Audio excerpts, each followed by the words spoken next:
cell organelles. This is going to be hopefully a review somewhat from biology, although it might have been a little while since you thought about those. So organelles are the things in the cells. In general, we're going to look at the nucleus, we're going to look at the cytoplasm and all the stuff in it, and then in a different video we'll look at the plasma membrane. Okay?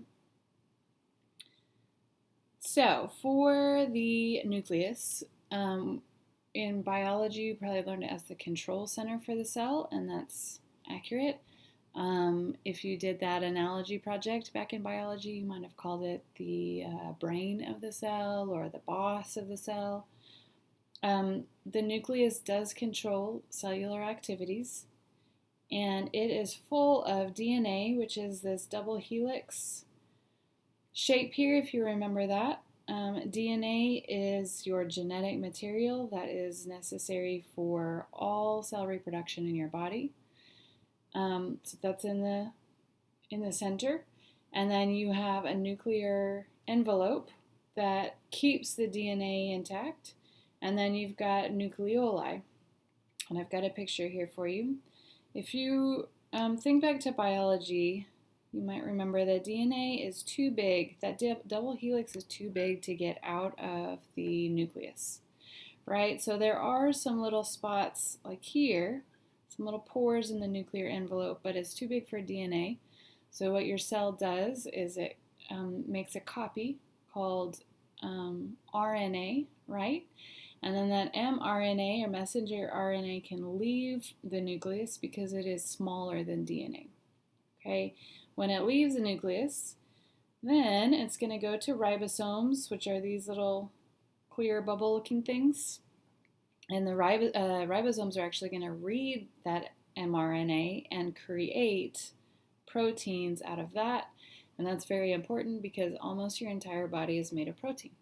Okay, so that's the nucleus in a nutshell.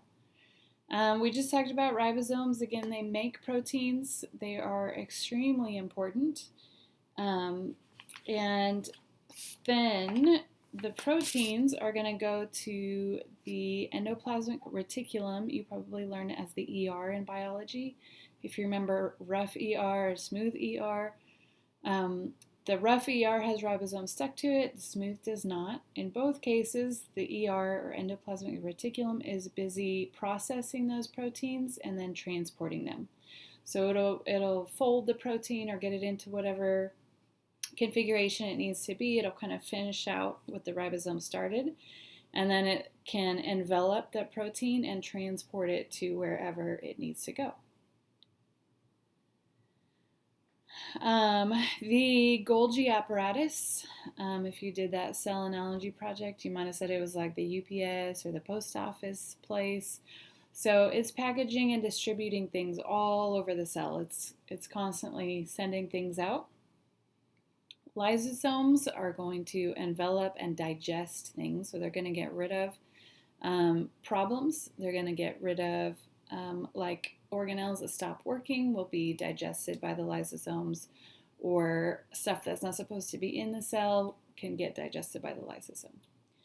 The vacuoles are like little bubbles that can store things and can also send those out.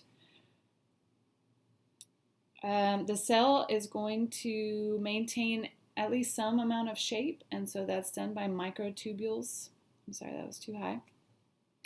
The microtubules and the cytoskeleton is pretty complex, and we're really not going to get into it too much. Just know that there is some structure there. Okay. The mitochondria, that's the one everybody knows. You call it the powerhouse of the cell. It's probably what your biology teacher called it. It is extremely important because it's going to take the sugar that you eat, the glucose, and the oxygen that you bring in by breathing, and create cellular energy. It's going to create ATP.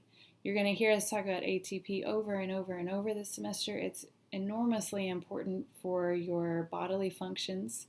And so what you need to know and what you should fill in if you're filling out the paper notes, you've got a spot here to fill in the formula for cellular respiration. That's just the name of the process of taking glucose or sugar and oxygen and doing a chemical reaction and resulting in ATP, which is cell energy, and then waste products like carbon dioxide. So when you breathe out, you exhale and you get rid of that CO2. That CO2 was made, at least in part, by your mitochondria converting and turning what you eat and your oxygen into energy. Okay, so those are the basic organelles, and then you've seen a picture like this before probably. This is a classic textbook picture of an animal cell. And you see all this stuff in here. You've got the Golgi apparatus, you've got the ribosomes, you've got the mitochondria. Mitochondrion is just singular, by the way.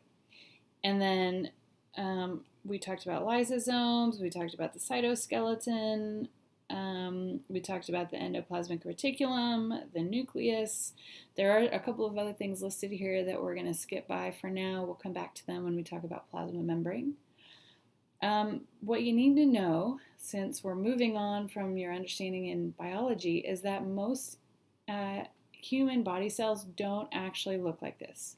So this is not wrong. This cell that you learned isn't wrong. It's just very, very, very generalized. And the cells in you have very specific purposes. So their form matches their function. And that's a really important thing that we'll talk about over and over all semester. So here's some examples for you. This one up here these two are pictures of macrophages. Macrophages are cells that are part of your immune process. They're able to actually eat the bacteria or viruses or things that you've ingested that shouldn't be in there. And so they have a lot of lysosomes, a whole lot of lysosomes, so that they can take in the bacteria like you see right here. They can take that in, envelop it with a lysosome, and digest it and get rid of it. They also don't have much of a cytoskeleton, so that they can be very flexible. They can move about the body and get to where they need to be. Okay, this second picture here are red blood cells. Red blood cells have an interesting shape. You notice they're concave in the center, right? It's like a little donut. It doesn't quite go all the way through, but it's got a divot in the middle. And the reason is that when red blood cells are mature, they actually spit out the nucleus because they don't need it. They also don't have any kind of mitochondria. And then they're also extremely flexible. So they need to be able to fold and bend to get through really tiny vessels like your capillaries. They need to not use up the oxygen that they pick up, so they don't have mitochondria, and they don't reproduce themselves, so they don't need a nucleus. So they can kick out almost everything, and what they're left with are molecules of hemoglobin that can carry oxygen and CO2 to deliver them all around your body. Okay, so super, super specialized, and they don't even have almost any organelles. This one up here is a neuron. So a neuron definitely is going to have a nucleus, and you see that here in the center. It also has, it's really differently shaped. It has very long tendrils. Some of your nerves or your neurons are actually feet long, which is crazy. We'll talk about that when we get to the nervous system. But they, and then their membranes have many, many, many, many things, many receptors to pick up different hormones and signals from other cells. The one below that is a picture of muscle cells. Okay, so your muscle cells have an extremely high need for energy, so they have thousands, if not millions, of mitochondria inside of them. Many, many, many, so that as those mitochondria generate ATP, you have the ability to move. Okay, these are crazy. These crazy looking cells here are cone cells. They're actually in the back of your eyeball. And they are unique in that they have photoreceptors. So most of your cells do not detect light, but your cone cells are specifically designed to do just that. And so they have special organelles that other cells don't have. Okay, and then last but not least, this little guy here is a sperm cell. His whole point of being is to deliver DNA. So definitely has a nucleus with the DNA attached, has some mitochondria to produce energy, and then it's got this long tail here called a flagellum, which allows him to swim.